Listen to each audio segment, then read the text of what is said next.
ಕಡ್ಲೂರು ಸೇತುವೆ ಬಳಿ ವಾರಾಹಿ ನದಿಯಲ್ಲಿ ನಡೆಸುತ್ತಿದ್ದ ಅಕ್ರಮ ಮರಳುಗಾರಿಕೆ ದಾಳಿ ನಡೆಸಿದ ಕುಂದಾಪುರ ಗ್ರಾಮಾಂತರ ಪೊಲೀಸರು 11 ಮಂದಿ ಆರೋಪಿಗಳನ್ನು ಬಂಧಿಸಿದ್ದಾರೆ.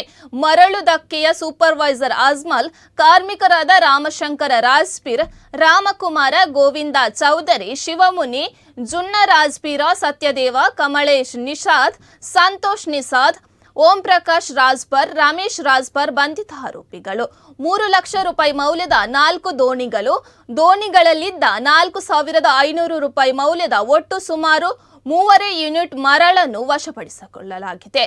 ಮರಳು ದಕ್ಕೆಯ ಮಾಲಕ ಸುನಿಲ್ ಶೆಟ್ಟಿ ಮತ್ತು ದಕ್ಕೆಯ ಸೂಪರ್ವೈಸರ್ ಅಜ್ಮಲ್ ತಮ್ಮ ಕೆಲಸಗಾರರಿಂದ ಮರಳು ದಕ್ಕೆಯ ನಿಯಮ ಉಲ್ಲಂಘಿಸಿ ಜಿಯೋ ಫೆನ್ಸಿಂಗ್ ಗಡಿ ದಾಟಿ ಕಾನೂನು ಬಾಹಿರವಾಗಿ ಮರಳು ತೆಗೆದು ಸಾಗಾಟ ಮಾಡುತ್ತಿದ್ದು, ಈ ಬಗ್ಗೆ ಖಚಿತ ಮಾಹಿತಿಯಂತೆ ಕುಂದಾಪುರ ಪೊಲೀಸ್ ದಾಳಿ ನಡೆಸಿ ಆರೋಪಿಗಳನ್ನು ವಶಕ್ಕೆ ಪಡೆದುಕೊಂಡಿದ್ದಾರೆ. ಈ ಬಗ್ಗೆ ಕುಂದಾಪುರ ಗ್ರಾಮಾಂತರ ಪೊಲೀಸ್ ಠಾಣೆಯಲ್ಲಿ ಪ್ರಕರಣ ದಾಖಲಾಗಿದೆ.